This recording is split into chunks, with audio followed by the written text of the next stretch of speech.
La ville de Niamey et ses environs et la région de Tillabéri sont dans le noir depuis hier. Une situation causée par la chute des pylônes électriques sur plusieurs kilomètres selon le directeur général de la Nigélec. La situation alimentaire et nutritionnelle et les perspectives de la campagne agro-pastorale 2017-2018 au Sahel et en Afrique de l'Ouest au centre d'un point de presse animé ce matin par le comité inter-État de lutte contre la sécheresse au Sahel. Mesdames, Messieurs, bonsoir et bienvenue à cette grande édition d'information sur la télévision Labari. Nous commençons ce journal par cette brève. Une bavure a eu lieu dans la région de Difa, sur la rive de la Komadougou-Yobe. Selon un habitant, au moins 11 personnes ont été tuées par les éléments de forces de défense et de sécurité. Les victimes assimilées aux éléments de Boko Haram seraient des pêcheurs et des producteurs de poivrons. Je le disais dans les titres, le directeur général de la Nigérienne d'électricité Nigélec a animé cet après-midi un point de presse relativement aux perturbations dans la fourniture de l'énergie électrique constatées depuis hier dans la région de Niamey et ses environs et la région de Tillabéri. Une situation causée par les intempéries constatées ces derniers temps, selon le directeur général de la Nigélec que je vous propose de suivre. Suite à de violentes tornades au Nigeria, la ligne 330 kV Kenji-Birnin-Kebbi a déclenché, plongeant dans le noir les États de Kebbi et Sokoto au Nigeria et les régions de Dosso, Niamey et Tillabéri au Niger. Les tentatives de reprise n'étant pas concluantes, la ligne a été consignée.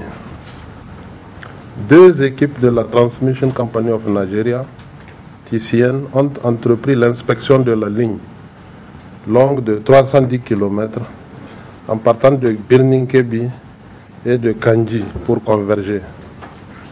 De son côté, Nigélec a dépêché très tôt ce matin une équipe technique en renfort. Le même phénomène atmosphérique s'étant étendu jusqu'à Niamey, conjugué à certains problèmes techniques ça et là, nous avons connu des difficultés dans la reprise de la fourniture électrique avec nos moyens propres durant toute la nuit et même une bonne partie de la matinée. Présentement, à l'heure où je vous parle, nous sommes à un taux de couverture de la ville de Niamey qui tourne autour de 50%, avec les centrales de Gourbanda et de Goudel qui sont présentement en marche. La région de Tillabéri est reprise à 100% à partir de Niamey. Je dois préciser que les autres régions du pays ne sont pas affectées. Il faut souligner qu'à Niamey, la couverture est assez déséquilibrée. La partie est de la ville, qui est alimentée à partir du poste de Niamey 2 et située à Gamkale, est fortement affectée du fait que les travaux de construction de la ligne de liaison entre la nouvelle centrale de Gourbanda et le poste de Niamey 2 ne sont pas achevés. Et vous savez pourquoi. Nous suivons l'évolution de la situation en étroite collaboration avec nos homologues du Nigeria qui sont à pied d'œuvre.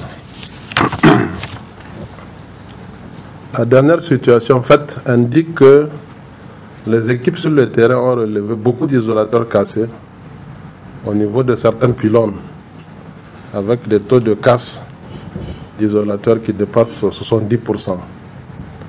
Les travaux de leur emplacement sont actuellement en cours. Nous vous tiendrons informés de l'évolution de la situation et du reste, vous allez constater de vous-même. Le comité inter-État de lutte contre la sécheresse au Sahel, SILS, a animé ce matin à Agrimet une conférence débat. Objectif, brosser la situation alimentaire et nutritionnelle et les perspectives de la campagne agro-pastorale 2017-2018 au Sahel et en Afrique de l'Ouest. Le compte rendu de Ismaël Moumouni et Aboubakar Souley. 13,6 millions de personnes ont besoin d'une assistance alimentaire et humanitaire urgente. À cela s'ajoute un nombre important d'enfants souffrant de malnutrition aiguë sévère. C'est ce qui ressort de la situation alimentaire et nutritionnelle qui prévaut dans le Sahel et en Afrique de l'Ouest, estime le comité inter-État de lutte contre la sécheresse au Sahel, SILS, avant de revenir sur la campagne agro-pastorale en cours. En perspective de cette campagne agro-pastorale en cours, elle pourrait être caractérisée par une pluviométrie globalement normale et excédentaire, avec des risques de nombreuses séquences sèches pendant la phase d'installation des cultures.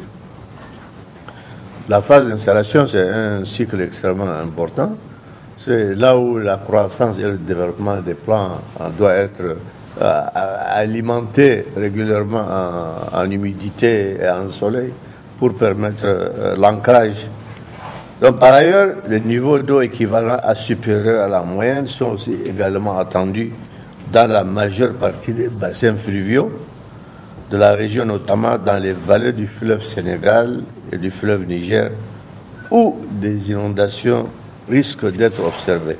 Nous recommandons aussi aux États de mobiliser les ressources financières pour assurer à temps la collecte des données nécessaires au déroulement des analyses, avec le cadre harmonisé, notamment les données de production agricole et fourragère, de sécurité alimentaire et de nutrition, puis sur les moyens d'existence.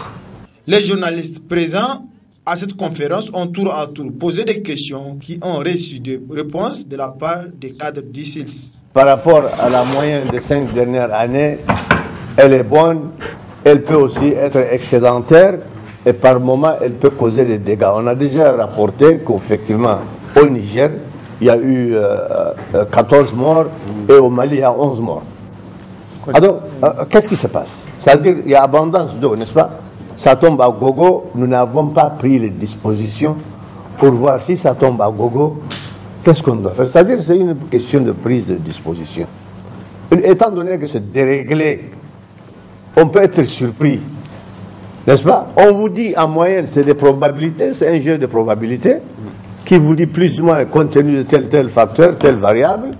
Et voici, en se référant à la moyenne de 30 dernières années, on vous dit, par rapport aux 5 dernières années, à la moyenne, par rapport à l'année dernière. Et donc, quand on vous dit moyenne, il y a le minima et le maxima.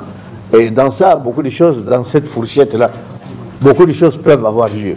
Face à cette situation, les États membres du SILS et leurs partenaires doivent poursuivre leur intervention en faveur des populations vulnérables, mais aussi de renforcer les mécanismes et dispositifs de veille informationnelle sur le déroulement de la campagne agro-silvo-pastorale. Cérémonie d'ouverture ce matin à l'hôtel Niki de l'atelier de lancement officiel du processus d'élaboration de la politique nationale de l'action humanitaire et de la gestion des catastrophes. C'était en présence du ministre de l'Action sociale et du représentant de la Banque mondiale. Suivez le compte rendu. Cette cérémonie marque l'installation du comité d'élaboration de la politique nationale de l'action humanitaire et de gestion des catastrophes et le lancement du processus. Le représentant de la Banque mondiale présent à cette cérémonie a souligné l'importance d'élaborer une telle politique pour le Niger. L'élaboration d'une politique nationale pour l'action humanitaire et la gestion des catastrophes est une étape décisive et devrait permettre de conforter un grand nombre d'acquis au Niger. Je souhaite attirer l'attention des participants à cet atelier sur 5 points qui semblent cruciaux par rapport aux objectifs spécifiques de la politique nationale. Des catastrophes mal anticipées mettent souvent en péril des efforts de développement prioritaires. Malgré l'importance de la réponse aux urgences humanitaires au Niger, il est important d'assurer une vision exhaustive de la gestion des risques et catastrophes à travers cette politique nationale. C'est chaque secteur qui doit s'adapter aux risques des catastrophes. Le gouvernement du Niger, il faut le souligner, doit pouvoir capitaliser et apprendre des catastrophes du passé. Des produits analytiques ont été développés par mon institution concernant la modélisation des risques d'inondation et sont disponibles au niveau du géoportal http://risk-niger.org. Le ministre de l'Action humanitaire a, en lançant le processus d'élaboration de la politique nationale de l'action humanitaire et de gestion des catastrophes, décliné les raisons qui ont conduit à engager ce processus. L'élaboration de cette politique nationale de l'action humanitaire et de la gestion des catastrophes participe de la volonté des plus hautes autorités de notre pays, au premier rang desquelles son Excellence Elhaji Issoufou Mahamadou, président de la République, chef de l'État, en vue notamment de développer les capacités responsives des acteurs étatiques et non étatiques face aux différentes crises et catastrophes auxquelles le Niger fait face de plus en plus. Aussi, les raisons profondes qui militent en faveur de l'élaboration et de la mise en œuvre d'une telle politique sont de plusieurs ordres. La première raison est d'ordre politique. La seconde raison est d'ordre juridique. La troisième raison de l'élaboration de cette politique est d'ordre pratique. Le processus d'élaboration de la politique humanitaire et de gestion des catastrophes est appuyé par la Banque mondiale à travers le projet de gestion des risques de catastrophes et de développement urbain.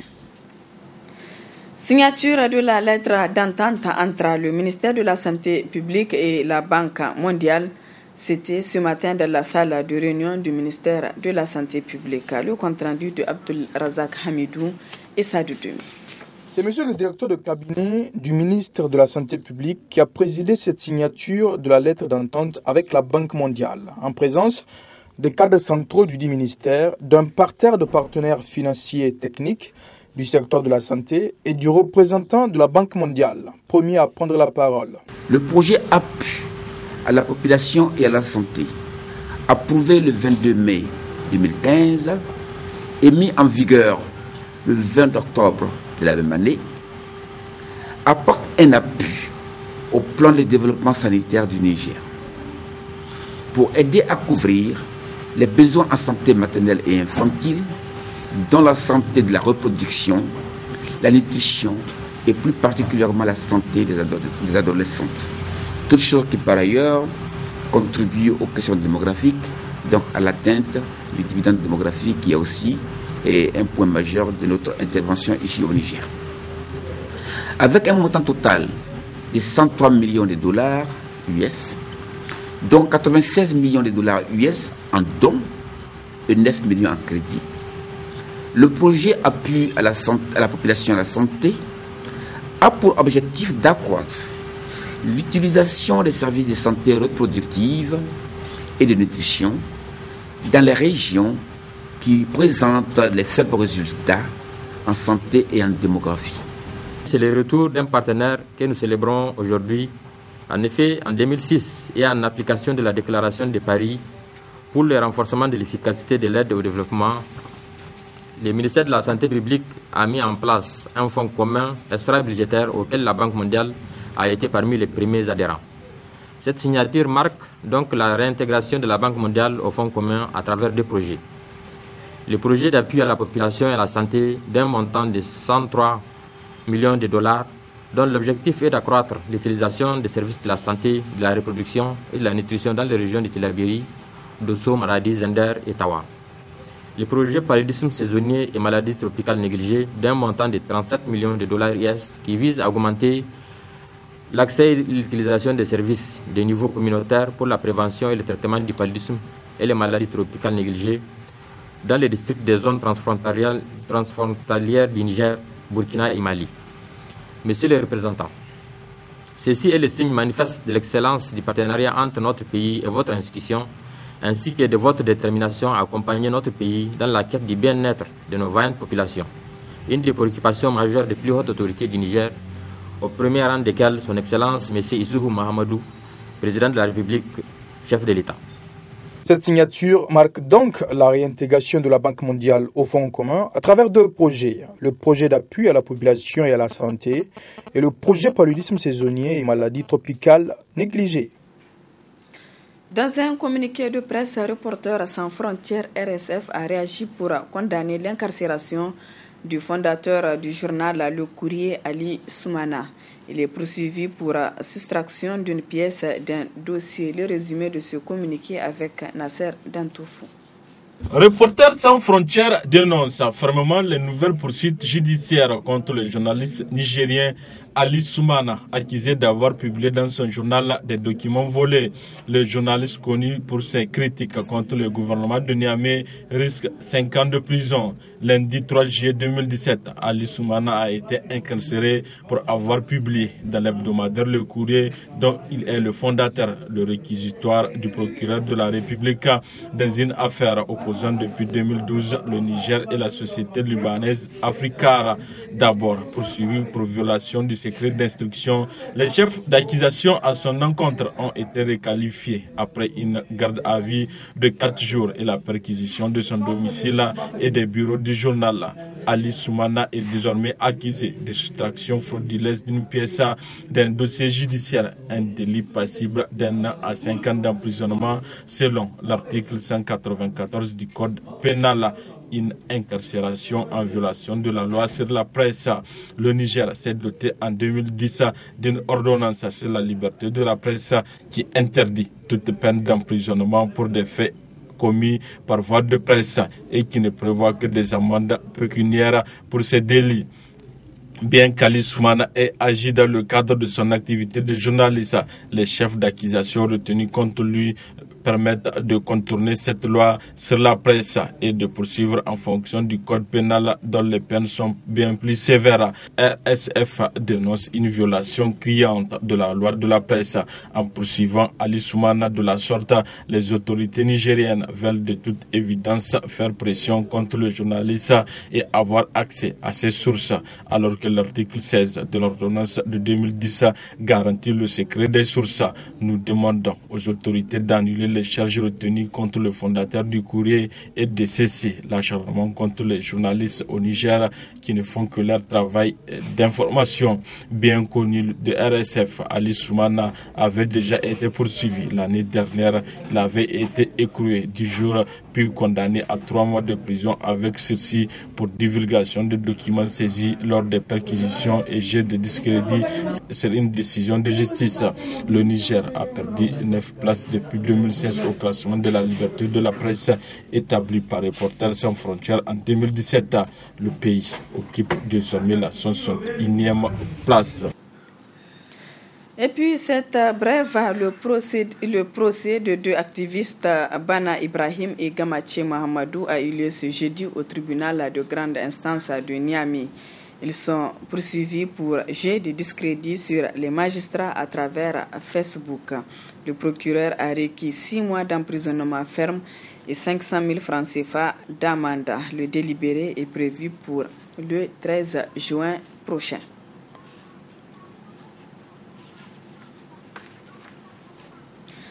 Autre aspect de cette édition, la présidente du Conseil national de régulation des télécommunications et de la Poste a animé ce matin un point de presse. Ceci est relatif au rapport annuel d'activité 2016 de l'ARTP. Le compte-rendu de Nafissa Zakou et Ibrahim Abdou. Le parc d'abonnés mobiles. Ce point de presse faire la substance du rapport annuel 2016 de l'autorité de régulation des télécommunications et de la Poste ARTP. Occasion pour la RTP de rendre compte de ses activités aux autorités politiques et de partager les statistiques et les tendances des marchés des secteurs des télécommunications et de la poste. Et depuis 2015, on observe une baisse des parts des marchés des 2 plus grands opérateurs, Airtel et Orange, au profit de 2 autres, Atlantic Telecom et Niger Telecom. En 2016, plus de la moitié des abonnés mobiles du Niger ont une carte SIM active chez Celtel. Toutefois, il est à noter que Atlantic Telecom a quasiment doublé ses parts de marché entre 2015 et 2016. Le parc d'abonnés fixes stagne depuis 2014 et c'est malgré l'utilisation des technologies radioélectriques, CDMA pour Niger Telecom et GSM pour Orange. Quant au taux global de pénétration des services de téléphonie, il est de 38,63% en 2016, soit une hausse de 1,3 point par rapport à 2015. Les activités menées par la RTP en 2016 pour vérifier la qualité des services offerts par les opérateurs ont été évoquées par la présidente du CNRTP. Nos activités pour l'année 2016 ont entre autres été axées sur des contrôles afin de vérifier la qualité des services offerts par les opérateurs. À cet effet, une campagne de mesure de la qualité des services des réseaux mobiles a été menée dans l'ensemble des régions du Niger de fin juillet à début septembre 2016. Le secteur postal, qui connaît actuellement une situation économique et financière assez difficile, est en voie de restructuration en vue de jeter les bases de son développement dans un contexte dédié aux technologies de l'information et de la communication. Pour améliorer la qualité des services de l'ARTP, des perspectives sont en cours pour l'année 2017. Les données fournies dans ces rapports nous appellent à plus d'engagement pour l'exercice 2017. C'est pourquoi nous avons en perspective de mener des actions pour amener les opérateurs à respecter les dispositions réglementaires en vigueur, contribuer à la digitalisation des services de la Poste, améliorer la qualité des services à travers les contrôles, la baisse des tarifs des services par le jeu de la concurrence, amener les acteurs informels du secteur postal à respecter les textes en vigueur. Nous entendons également renforcer les capacités opérationnelles de l'ARTP afin qu'elle puisse faire face aux mutations technologiques, économiques et juridiques des secteurs régulés. Il faut noter qu'au cours de l'année 2016, l'ARTP a accru sa participation au sein des institutions œuvrant pour le développement des secteurs des télécommunications et de la poste. Contribution de la faculté des sciences et techniques dans l'ancrage des valeurs sociales et de la promotion de l'unité nationale, c'est le thème de la première édition de la journée d'échange et de cohésion organisée par la faculté des sciences et techniques de l'université Abdou Moumouni de Niamey. Le compte-rendu de Nafissa Hassan et Abdou Nasser Seydou. Cette cérémonie riche en couleurs marque l'ouverture de la première édition de la journée d'échange et de cohésion à la faculté des sciences et techniques. Une initiative de la délégation générale des étudiants à la faculté des sciences et techniques de l'université Abdou Moumouni de Niamey. Objectif, sensibiliser tous les acteurs en charge de l'éducation supérieure à faire preuve de tolérance pour la bonne marche de ce secteur gangréné par plusieurs tensions sur le plan socio-académique. La matérialisation de cette volonté permettra sans nul doute à notre institution de bénéficier des rapports cordiaux entre les acteurs, mais aussi de raffermir notre compréhension mutuelle dont la substance réside toujours dans le dialogue. Je suis venu avec un message par rapport à la question de l'aide sociale, particulièrement. Aujourd'hui, on paye 2 jours et on suspend 4 jours. Ça là, je pense que ce n'est pas normal. Et à chaque moment, on nous évoque des problèmes de trésorerie. Les 10 ou les 11, les bacs seront organisés ici, à l'université du Monde de Niamey. Les étudiants, lors des débats organisés, avaient proposé qu'on empêche la tenue des bacs. Si et seulement si les paiements de l'aide sociale continuent avec cette allure, ainsi que la bourse du 3e trimestre. Occasion saisie par le doyen de la faculté des sciences et techniques de rappeler l'historique de la dite faculté. La faculté des sciences qui vous accueille ce matin est créée en 1971 comme point de départ de l'université sous le nom de Centre d'enseignement supérieur. Elle présente actuellement l'offre de formation la plus diversifiée à savoir 11 licences, 17 masters et bientôt 19 à partir de la rentrée 2017-2018. Présents à la cérémonie, les autorités en charge de l'éducation supérieure rassurent les étudiants de la prise en compte de leurs revendications. En effet, nous nous réjouissons de votre souci constant d'acquérir plus que jamais le savoir, le savoir-faire, le savoir-être et d'obtenir au plus vite votre parchemin en vue de participer pleinement aux efforts de développement durable de notre pays. Et par conséquent, Monsieur le secrétaire général de l'ONU, je vous invite à reconsidérer votre position pour permettre un bon déroulement des examens du baccalauréat 2017. Le SG ne peut pas ne pas parler de la question de l'aide sociale et de la bourse. Il va de soi. Je crois que vos représentants avec lesquels nous échangeons au moins 2 fois par semaine sont conscients des efforts que nous sommes en train de déployer pour la résolution de ces différents problèmes. Je ne peux pas dire plus parce que je préférerais que vous le remarquiez vous-même à travers les actes que nous allons poser. Ça fait 2 mois que nous sommes déjà à la tête de ce département ministériel. Notre souhait le plus cher, c'est de créer un climat de parfaite collaboration entre tous les acteurs de ce domaine de l'enseignement. Dans le cadre de cette première édition de la journée d'échange et de cohésion, plusieurs activités sont au menu, dont une conférence sur le thème de la journée et des prestations sportives et artistiques. En prélude à la manifestation de soutien au peuple libyen et à Saif al-Islam, une conférence de presse a été organisée hier après-midi à la place AB de l'université Abdou Moumouni de Niamey sous le thème « Analyse de la situation sécuritaire en Libye et ses impacts géostratégiques ». L'objectif de cette conférence avec Mohamed Ahmed, ancien journaliste libyen.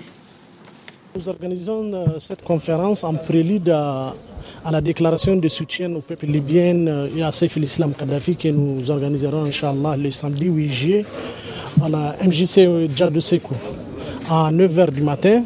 Que les activités vont commencer. Si vous suivez les actualités en Libye, que peut-être vous avez vu que Saif a été libéré par une amnistie générale de la justice libyenne.